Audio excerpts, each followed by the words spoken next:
Apprenez à rechercher Dieu et à rechercher le Seigneur, afin que vos certitudes ne soient pas enracinées sous les certitudes des autres, mais sous la parole de Dieu lui-même, sous les paroles de Jésus lui-même et sous les paroles du Saint-Esprit. Apprenez à consulter Dieu.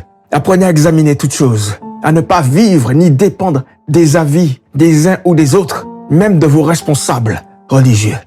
La Bible déclare, ne méprisez pas les prophéties, mais examinez toutes choses. Apprenez personnellement à examiner toutes choses à la lumière de la parole de Dieu, à la lumière du Saint-Esprit, afin que les convictions des autres, qui peuvent être totalement erronées, ne deviennent pas à vos yeux des vérités absolues et que votre éternité ne soit pas la résultante de paroles qu'on vous aura amenées qui seraient des réponses totalement erronées et dénuées de Dieu.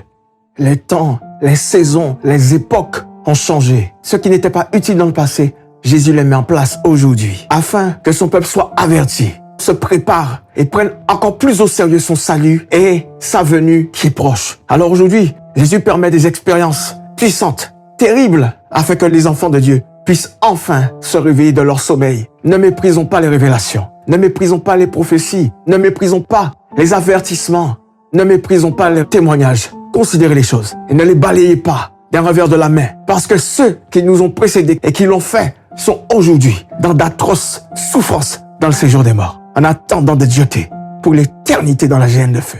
Réfléchissons aujourd'hui pour ne pas avoir à regretter pour l'éternité. Examinons aujourd'hui pour ne pas brûler pour l'éternité, dépendant de Jésus au lieu de dépendre des hommes. Apprenez personnellement à rechercher Dieu afin de ne pas passer à côté et de ne surtout pas passer à côté de l'éternité de vos âmes. La conviction d'un homme, c'est la conviction d'un homme.